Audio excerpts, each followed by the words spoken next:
স্বাগতম সবাইকে। Hello everyone, আজকে আমরা চলে এসেছি আবার নতুন একটা ক্লাস নিয়ে। আজকের ক্লাসে একটা গুরুত্বপূর্ণ আমরা সেট সমাধান করতে চলেছি। যে ইতিমধ্যে তোমরা জানো যে আমরা এবিটি এর সমাধান করতে শুরু করেছি। তো জীবন বিজ্ঞানের ৭৯, ৮০ এবং ৮১ নম্বর পৃষ্ঠায় যতগুলো এমসিকিউ ছিল সেগুলো আমরা আগের ভিডিওতে সমাধান করেছি। তো আজকের ভিডিওতে ৮১ এবং ৮২ পৃষ্ঠায় যে প্রশ্নগুলো রয়েছে সেগুলো হচ্ছে ২১ খানা প্রশ্ন, সেগুলো সমাধান করব। আর সেগুলো সমাধান করে আমরা সঠিকভাবে উত্তরগুলোকে জানার চেষ্টা করব। তো আমি সুজন শেখ রয়েছি তোমাদের সাথে। তো চলো আজকের ভিডিওটাকে শুরু করা যাক। তো মূলত দেখো, আমরা এখন যেটা দেখবো সেটা হচ্ছে বিভাগ খ। বিভাগ খ এর যে ২১ খানা প্রশ্ন থাকে এবং সেখানে বিস্তারিতভাবে পয়েন্ট বাই পয়েন্ট দেওয়া থাকে যে কোনটা করতে হবে, কি করতে হবে, কি করতে হবে না, সেই সম্পর্কে আমাদের প্রত্যেকটা প্রশ্নের আগে কিন্তু নির্দেশনা দেওয়া থাকে। আর সেই নির্দেশনাগুলো ফলো করে আমরা পরবর্তীতে যে ৫টা হোক ৬টা হোক প্রশ্ন করে দেওয়া আছে সেগুলো আমরা সমাধান করব। দেখো, বলা হয়েছে নিচের বাক্যগুলোর মধ্যে উপযুক্ত শব্দ বসিয়ে শূন্যস্থান পূরণ করো। অর্থাৎ পরবর্তী ৫ থেকে ৬ খানা যে প্রশ্ন রয়েছে সেই ৫ থেকে ৬ খানা প্রশ্নে আমরা কি করব না তো উপযুক্ত শব্দ দ্বারা শূন্যস্থান পূরণ করব। তো চলো দেখো প্রশ্নগুলো কি করা যাক। প্রশ্নটা পড়ি। ২.১ বলছে আচার্য জগদীশচন্দ্র বসু লজ্জাবতী এবং বনচাঁড়াল উদ্ভিদের বৈদ্যুতিক উদ্দীপনা পাঠিয়ে ড্যাশ ধর্মটি প্রমাণ করেন। অর্থাৎ যে আচার্য জগদীশচন্দ্র বসু যে তিনি বিদ্যুৎ পাঠিয়ে দেখেছেন যে একটা গাছের মধ্যেও যে প্রাণ আছে। তো এই যে এটাকে কি বলা হয়? এটাকে আমাদের বলা হবে সংবেদনশীলতা। সংবেদনশীলতা। কি বলবো আমরা এটাকে? সংবেদনশীলতা। আচ্ছা, নেক্সট। ২ নম্বর যে পয়েন্টে বলা হচ্ছে সে প্রশ্নটা হচ্ছে ড্যাশ অণুর ঘন কুণ্ডলীকৃত গঠনই হলো ক্রোমোজোম। অর্থাৎ কোনো একটা অণু আছে, সেই অণুটার কুণ্ডলীকৃত অর্থাৎ সেটা জড়িয়ে পাকিয়ে যদি ছোট্ট হয়ে কুণ্ডলী গঠন করে তখন সেটাকেই আমরা বলে থাকি ক্রোমোজোম। তো কোনটার? সেটা আমরা জানি। সেটা আমরা কি জানি? সেটা হচ্ছে ডিএনএ। সঠিক উত্তর কি হবে? ডিএনএ। আচ্ছা, ৩ নম্বর দেখো। ৩ নম্বর বলছে বীজের কুঞ্চিত আকার। কুঞ্চিত আকারটাকে আমরা ড্যাশ বৈশিষ্ট্য বলি। অবশ্যই গোলাকার যদি হয় তাহলে সেটাকে আমরা প্রকট বলি, এবং যেহেতু কুঞ্চিত তার মানে কি হবে? এটা প্রচ্ছন্ন। প্রচ্ছন্ন। কি বৈশিষ্ট্য এটা? প্রচ্ছন্ন বৈশিষ্ট্য। আচ্ছা, নেক্সট দেখো। আধুনিক ঘোড়ার খুর হলো তাদের পূর্বপুরুষের ড্যাশ নম্বর আঙুলের রূপান্তর। দেখো, এই প্রশ্নটা কিন্তু বারবারই আসবে প্রশ্নে। তুমি দেখেছো এর আগে যখন সেটটা করেছো, আগের সেটটা, তখন কিন্তু এই প্রশ্নটাই ছিল। সেটা কত নম্বর আঙুল ছিল? ৩ নম্বর আঙুল ছিল। ৩ নম্বর। এটা কি হচ্ছে? ৩ নম্বর। ও লিখিনি কিন্তু আমি। কি লিখেছি? ৩ নম্বর আঙুল। আচ্ছা। বায়ু দূষণের সঙ্গে সংশ্লিষ্ট ব্যাধি হলো, অর্থাৎ বায়ু দূষণের ফলে যত প্রকার রোগ হতে পারে তুমি সেই নামগুলো মনে রাখবে, এবং সবচেয়ে একটা গুরুত্বপূর্ণ যেটা তোমাদের পাঠ্য বই দেওয়া আছে সেটা হচ্ছে হাঁপানি বা অ্যাজমা। উত্তর কি হবে? হাঁপানি।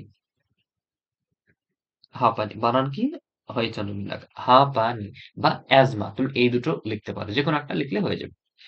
লাস্ট বলেছে যে নমুনা বীজকে যদি -১৯৬ ডিগ্রি তাপমাত্রায় তরল নাইট্রোজেনের মধ্যে রেখে এক্স-সিটু সংরক্ষণ করা হয় তাহলে সেটাকে কি বলে? দেখো, পুরো ডেফিনেশনটা দিয়েছে, জাস্ট তোমাকে বলেছে কি বলে এই জিনিসটাকে। কি বলেছে? নমুনা যে বীজ রয়েছে তাকে -১৯৬ ডিগ্রি সেলসিয়াস তাপমাত্রায় তরল নাইট্রোজেনের মধ্যে রেখে দিবা, সেটাকে কি সংরক্ষণ বলা হয়? এক্স-সিটু সংরক্ষণ করা হবে। আর এটার নামই হচ্ছে ক্রায়ো সংরক্ষণ। এটার নাম কি হচ্ছে? ক্রায়ো সংরক্ষণ। সংরক্ষণ। তাহলে এটা উত্তর কি হবে? ক্রায়ো সংরক্ষণ। আচ্ছা। এবার পরের যে প্রশ্নগুলো রয়েছে সেই প্রশ্নগুলো আমাকে দেখতে হবে সত্য এবং মিথ্যা নির্ণয় করতে বলেছে। কোনটা সত্য আর কোনটা মিথ্যা সেটা আমাকে নির্ণয় করতে বলেছে। ১ নম্বর দেখো, বলছে বহুমূত্র রোগে আক্রান্ত ব্যক্তি অধিক মলমূত্র লঘুমূত্র নির্গত অধিক পরিমাণে। দেখো, বহুমূত্র মানে কি? বারবার মূত্র ইচ্ছা হয়, ইচ্ছা জাগে। তাহলে এই যে বহুমূত্র রোগে আক্রান্ত যদি হয় তার কি হবে? বারবার যখনই যাবে তখন সেটা মূত্রটা কি হয়ে যাবে? লঘুমূত্রে পরিণত হয়ে যাবে। তার মানে যেটা এখানে বলা আছে সেটা হচ্ছে সঠিক বলা আছে। পরেরটা, প্রতিটি নিউক্লিওসাইডে নাইট্রোজেনযুক্ত ক্ষারক এবং ফসফোগ্লিসারিক অ্যাসিড থাকে। এইটা কিন্তু একদম ভুল। এটা কি হবে? ভুল উত্তর। নেক্সট, মানুষের ক্ষেত্রে মহিলা সর্বদা হেমোগ্যামেটিক, একদম হোমোগ্যামেটিক। ওই জন্য হোমোগ্যামেটিক লিঙ্গ বলা হয়ে থাকে। যখন আমরা লিঙ্গ নির্ধারণ প্রক্রিয়া পড়েছিলাম তখন। মনে আছে তো? একদম। দেখো, নেক্সট বলা হচ্ছে কি? বাষ্পমোচনের হার হ্রাস করার জন্য ক্যাকটাসের পাতা কাঁটায় পরিণত হয়েছে। তাহলে পাতাটা কোথায় পরিণত হলো? কাঁটায় পরিণত হয়েছে। ঠিক না ভুল? ঠিক। অভিযোজনগত। তার মানে এটা হচ্ছে সঠিক। আচ্ছা, নেক্সট বলেছে নাইট্রাস অক্সাইড একটি গ্রিনহাউস গ্যাস। নাইট্রাস অক্সাইড মানে NO2। তো এটা হচ্ছে নাইট্রাস অক্সাইড বা NO যেটাকে বলে। তো এটা হচ্ছে সঠিক। পরবর্তী দেখি, অ্যাসিটাইল কোলিন এবং অ্যাড্রিনালিন হলো নিউরোট্রান্সমিটার। অ্যাসিটাইল কোলিন এবং অ্যাড্রিনালিন হলো নিউরোট্রান্সমিটার। এটাও কিন্তু সঠিক উত্তর। এটাও কি উত্তর? এটা হচ্ছে একদম সঠিক উত্তর। তার মানে দেখলাম আমরা ৬টার মধ্যে ৫টা ঠিক আছে, জাস্ট একটা ভুল আছে যেটা আমরা সত্য মিথ্যা আকারে লিখে দিয়েছি। ঠিক আছে? আচ্ছা দেখো, পরবর্তী যে প্রশ্নগুলো রয়েছে সেই প্রশ্নগুলো আমরা যদি লক্ষ্য করে দেখতে পাবো যে বলেছে বাম স্তম্ভের সাথে ডান স্তম্ভ মেলাতে। বাম স্তম্ভ একপাশে আছে, ডান স্তম্ভ আরেক পাশে আছে। তোমাকে দুটোর মধ্যে ম্যাচ করাতে হবে। তো ১৩ নম্বর প্রশ্নে বলছে প্রেস বায়োপিয়া। প্রেস বায়োপিয়ার মধ্যে এই অপশনগুলো যদি পড়ি আমরা দেখব যে নিকট দৃষ্টি ত্রুটিপূর্ণ। কি হবে এটা উত্তর? উত্তর হচ্ছে সি। উত্তর হচ্ছে অপশন সি। নিকট দৃষ্টি ত্রুটিপূর্ণ। নিকট বা কাছে যে দৃষ্টি সেটা ত্রুটিপূর্ণ হলে সেটাকে আমরা কি বলে থাকি? প্রেস বায়োপিয়া। ওকে, নেক্সট বলেছে বৃদ্ধির কোষীয় বিভেদন দশাকে কি বলা হয়? এটা হচ্ছে কলা, অঙ্গ এবং তন্ত্রের গঠন। এটা কি হবে? কলা অঙ্গতন্ত্রের এর গঠন। কলা অঙ্গতন্ত্র এর গঠন। তার মানে দুটো উত্তর কিন্তু আমরা অলরেডি করে ফেললাম। ৩ নম্বর বলেছে কালো, অমসৃণ এবং রোমযুক্ত গিনিপিগের ক্ষেত্রে। কালো যেহেতু আছে আমরা কিন্তু এই যে বি এটা কিন্তু হবে না। কেন?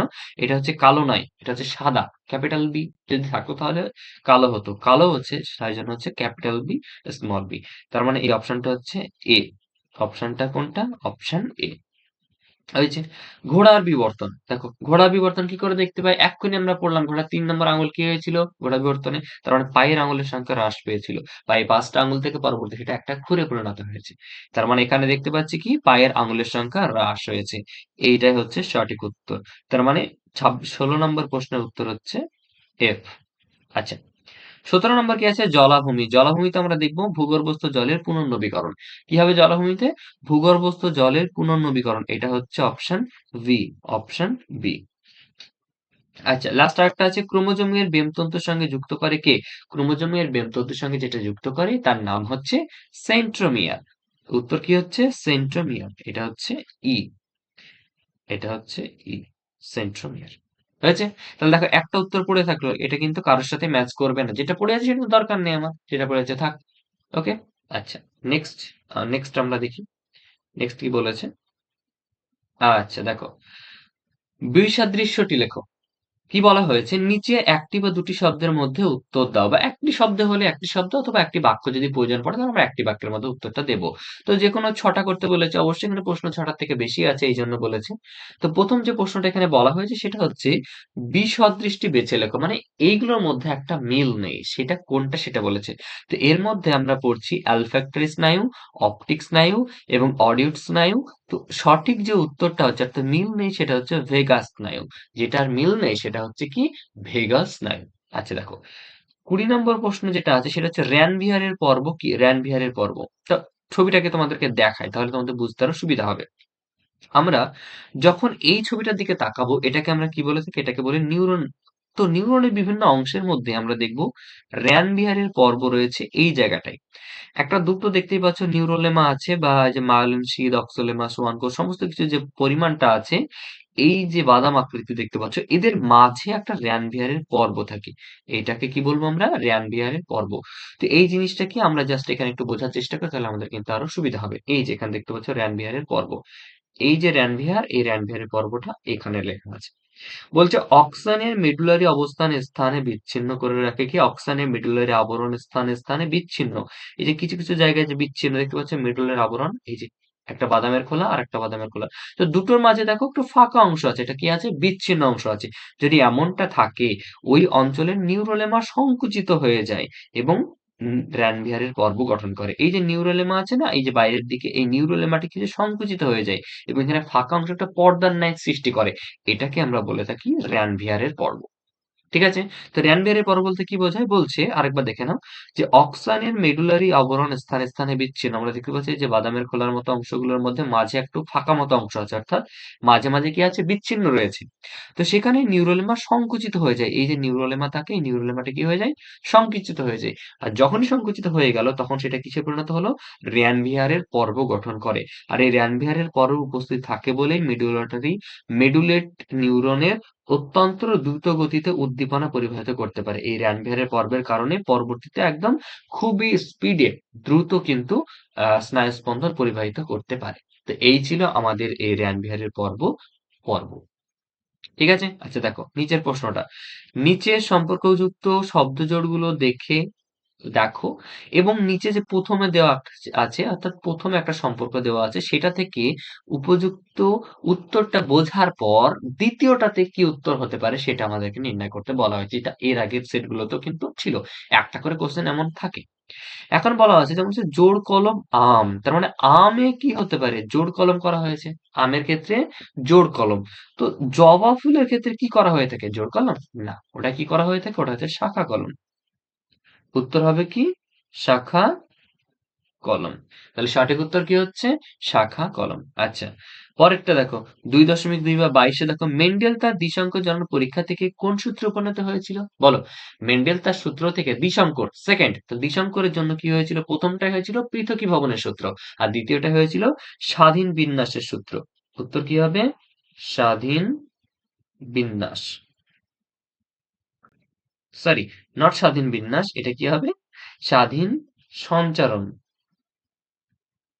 সঞ্চারণের সূত্র। তার মানে আমরা দেখতে পাচ্ছি যে এর উত্তর কি হচ্ছে? যে সূত্র উপনীত হয়েছিল তার নাম হচ্ছে স্বাধীন সঞ্চারণের সূত্র। ঠিক আছে? আচ্ছা, নেক্সট। কেবলমাত্র হোমোজাইগাস অবস্থানে হিমোফিলিক রোগের প্রকাশ ঘটার কারণ কি হচ্ছে? এই ঘটনাটা ঘটার যে কারণ সেটা হচ্ছে প্রচ্ছন্ন জিন। উত্তর কি হবে? প্রচ্ছন্ন জিন। উত্তর হচ্ছে প্রচ্ছন্ন জিন। আচ্ছা। ২৪ নম্বর বলছে সমসংস্থ কোন অঙ্গ সমস্ত কোন ধরনের বিবর্তনকে নিয়ন্ত্রণ করে? সমসংস্থ অঙ্গ কোন ধরনের বিবর্তনকে নিয়ন্ত্রণ করে? বা এখানে হচ্ছে আহ নিয়ন্ত্রণ করে তুমি পড়তে পারো বা কি আছে এখানে নিচের কোনটি হতে পারে এমনটা। তো মোট কথা যে সমসংস্থ যদি হয় তাহলে সেটা কোন বিবর্তনকে? অপসারী বিবর্তনকে। কি হবে এটা? এটা হচ্ছে অপসারী। আমরা যদি লিখে লিখে দিই তাহলে এটা হচ্ছে কি? অপসারী। অপসারী। অপসারী। ব্যাস। ঠিক আছে? আচ্ছা। নেক্সট। কি হয়েছে? নিচের ৪ টি বিষয়ের মধ্যে ৩ টে একটার সাথে মিলবে। একটা থাকবে যেটা ৩ টের সাথে মিলে যাবে। সেটা কি? ১ নম্বর হচ্ছে কৃষিক্ষেত্রে কীটনাশকের ব্যবহার। তো আমরাও করি। তো টাইফয়েড এটা একটা রোগ। আচ্ছা, জলদূষণ আর কলকারখানা থেকে বর্জ্য বা তরল বর্জ্য উৎপন্ন তরল বর্জ্য। তো এই ৪ টের মধ্যে মিল কথা যদি আমরা বোঝার চেষ্টা করি তাহলে আমরা দেখব যে জলদূষণ হচ্ছে এইগুলোর মিল প্রধান। কেন বলো তো? আচ্ছা, এটাকে আমরা গোল করে দিই তাহলে বুঝতে সুবিধা হবে। জলদূষণ। কেন জলদূষণ? কেননা জলদূষণের কারণে কি হয়? টাইফয়েড রোগ হতে পারে। এটা ঠিক। জলদূষণ কি করে ঘটতে পারে? বেশি পরিমাণে কীটনাশক তুমি জমিতে ব্যবহার করবে, বৃষ্টির জলে ধুয়ে সেখানে জমিতে চলে যাবে, পুকুরে চলে যাবে আর সেখান থেকে তোমার জলদূষণ ঘটবে। আবার এই জলদূষণ কিভাবে কারখানা থেকে উৎপন্ন তরল বর্জ্য উৎপন্ন করতে থাকে? দেখো, এই তরল বর্জ্যের প্রভাবেই কিন্তু জলদূষণ হয়। কীটনাশক ব্যবহারের ফলে জলদূষণ, তরল বর্জ্যের কারণে জলদূষণ, আর জলদূষণ হলে কি রোগ হয়? টাইফয়েড। অর্থাৎ প্রত্যেকটা জিনিস কিসের সাথে মিল আছে? জলদূষণ বা একটা পয়েন্টের সাথে মিল আছে। এটাই হচ্ছে এখানকার প্রশ্নের উত্তর। নেক্সট বলেছে স্থানীয় মানুষ এবং বন দপ্তর যৌথভাবে জঙ্গল পুনরুদ্ধারের জন্য যে ব্যবস্থা অনুসরণ করে তার নাম কি? স্থানীয় মানুষ এবং বন দপ্তর দুজনে, বন দপ্তর বলতে সরকার কিন্তু, ঠিক আছে? সরকারের যে সংস্থা আছে সেখানে। তো এইরকম কোন একটা ঘটনা তুমি কি পড়েছো তোমার জীবন বিজ্ঞান বইয়ে? হ্যাঁ, পড়েছো। একটা হচ্ছে কি দুটো পয়েন্ট পড়েছিল লাস্ট চ্যাপ্টারে, সেটা হচ্ছে জেএফএম আর একটা হচ্ছে পিবিআর। তো এখানে পিবিআর আসবে না। এখানে যেহেতু একটা মানুষকে যেমন শাল গাছকে কেন্দ্র করে স্থানীয় মানুষ এবং সেই বন দপ্তরের মধ্যে যে একটা মেলবন্ধন তৈরি হয়েছিল এবং যার ফলে একটা সংস্থা গঠিত হয়েছিল, ঠিক সেটাই এখানে উল্লেখ করতে হবে। আর সেটা হচ্ছে জেএফএম। জেএফএম। জেএফএম এর ফুল ফর্ম কি? Joint forest management. কি বলবো আমরা? Joint forest management. অর্থাৎ জয়েন্ট বলতে কার সাথে? স্থানীয় মানুষের সাথে সরকারের। এটা হচ্ছে জয়েন্ট ফরেস্ট ম্যানেজমেন্ট। ঠিক আছে? তো আশা করি আমরা কিন্তু আজকে ৮১ এবং ৮২ নম্বর পেজের সমস্ত প্রশ্নগুলো জীবন বিজ্ঞানে কমপ্লিট করে ফেললাম। তো আজকে এ পর্যন্ত, আবার দেখা হচ্ছে পরবর্তী কোনো একটা ভিডিওতে। ততক্ষণ পর্যন্ত তোমাদের মাধ্যমিকের খুব দ্রুত মাধ্যমিক আসছে, সুতরাং প্রিপারেশনটা কিন্তু ভালো করে নিতে হবে। আর এই প্রিপারেশন নেওয়ার মধ্য দিয়ে তুমি কিন্তু সুন্দর করে পরীক্ষাগুলো দেবে, ঠিক আছে? তবে ওই পরীক্ষার জন্য তোমাকে যথেষ্ট পরিমাণে প্রিপারেশন নিতে হবে, প্র্যাকটিস করতে হবে, কোশ্চেন সেট। তো তোমরা এই কোশ্চেন গুলো, প্রশ্ন উত্তরগুলো আমরা করিয়ে দিচ্ছি। তোমরা এর সমাধান দেখে দেখে নিজেরা ভালো করে পড়ো, যাতে করে কোনো প্রশ্ন, যে প্রশ্ন আসুক, তোমার মনে হয় যে এই প্রশ্ন আমি পারবোই। ঠিক আছে? তাহলে আজকে এই পর্যন্ত। আবার দেখা হচ্ছে পরবর্তী কোনো একটা ভিডিওতে। ততক্ষণ পর্যন্ত ভালো করে তোমার প্রিপারেশন নিতে থাকো। Thank you.